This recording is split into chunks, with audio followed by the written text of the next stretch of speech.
ओम नमः शिवाय। आज हम शिव महापुराण का प्रथम अध्याय शुरू करने जा रहे हैं। नरक लोक वर्णन करूं अष्टविंश प्रकार, शतरौरव 40 सत मंडल जामे पार।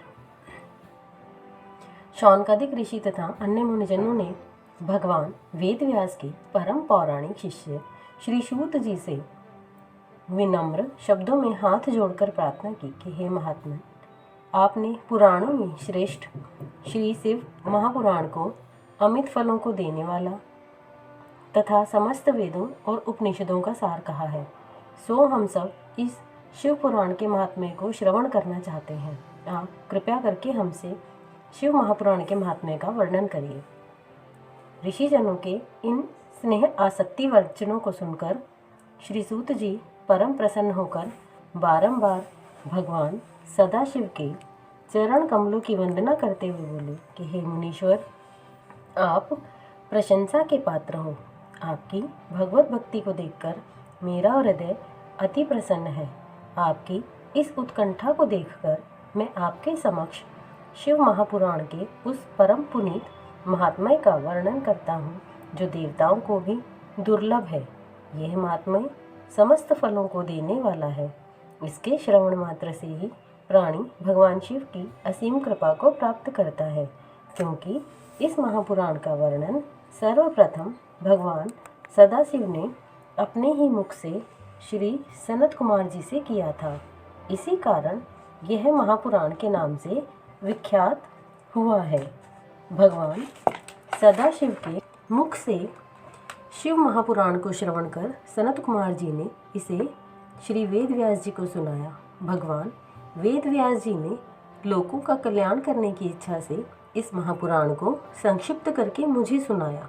इस परम पुनीत महापुराण के पठन पाठन मनन से कलयुग के प्राणियों का हृदय शुद्ध होता है। वे सत्य पर आरूढ़ होकर भगवान शिव की भक्ति को प्राप्त करते हैं। इस महापुराण के श्रवण मात्र से ही राजसूय यज्ञ का फल प्राप्त होता है। हे मुनिजन, इस महापुराण के श्रोताओं को शिवरूप जानकर उनकी चरण रज लेने से ही प्राणी के जन्म जन्मांतर के पापों का विनाश हो जाता है। यदि प्राणी के पास समय का अभाव हो तो वह दिन में थोड़ा सा समय निकाल कर ही इसके पाठ को श्रवण करे। ऐसा करने वाले प्राणी के समस्त कलेश नष्ट हो जाते हैं। उसे समस्त प्रकार के दान और यज्ञों का फल स्वतः ही प्राप्त हो जाता है। इस महापुराण का श्रवण भगवान शिव का नाम संकीर्तन कल्प वृक्ष के समान फलों को देने वाला है। पापी जनों और अधर्मियों के लिए यह महापुराण साक्षात अमृत घट के समान है। जिस तरह अमृत का पान करके प्राणी अमृतत्व को प्राप्त करता है, उसी तरह इस महापुराण का श्रोता अपने तथा अपने परिवार के समस्त प्राणियों के भी पापों को नष्ट करके सुखों को प्राप्त करता है। इस महापुराण में 7 संहिता हैं। इन 7 संहिताओं में कुल मिलाकर 24,000 श्लोक हैं। इन श्लोकों में भक्ति, ज्ञान, वैराग्य का अटूट भंडार भरा हुआ है। यह 7 संहिता क्रमानुसार इस प्रकार हैं: विद्वेश्वर संहिता, रुद्र संहिता, शतरुद्र संहिता, कोटि रुद्र संहिता, कुमा संहिता, कैलाश संहिता, वायव्य संहिता। इन 7 संहिताओं वाला शिव महापुराण परम दिव्यता को प्राप्त है। यह प्राणी को परम गति प्रदान करने वाला है। जो इस महापुराण को पूर्ण पढ़ लेता है, वह प्राणी भवसागर के समस्त बंधनों से मुक्त हो जाता है।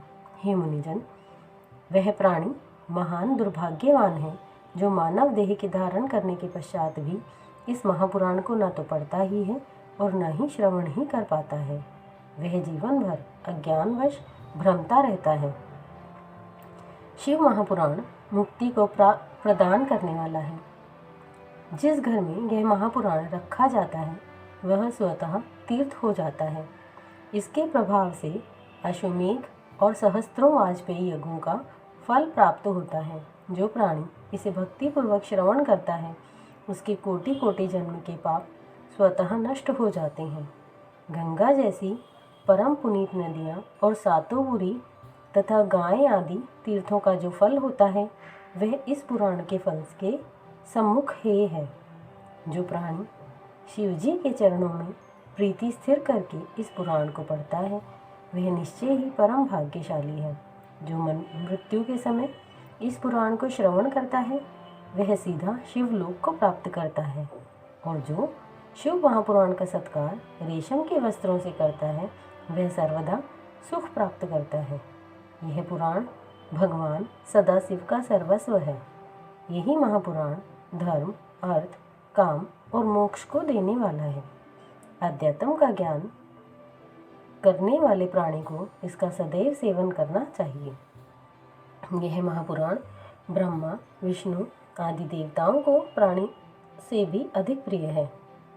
इस महापुराण की मैं बारंबार वंदना करता हूँ। ओम नमः शिवाय।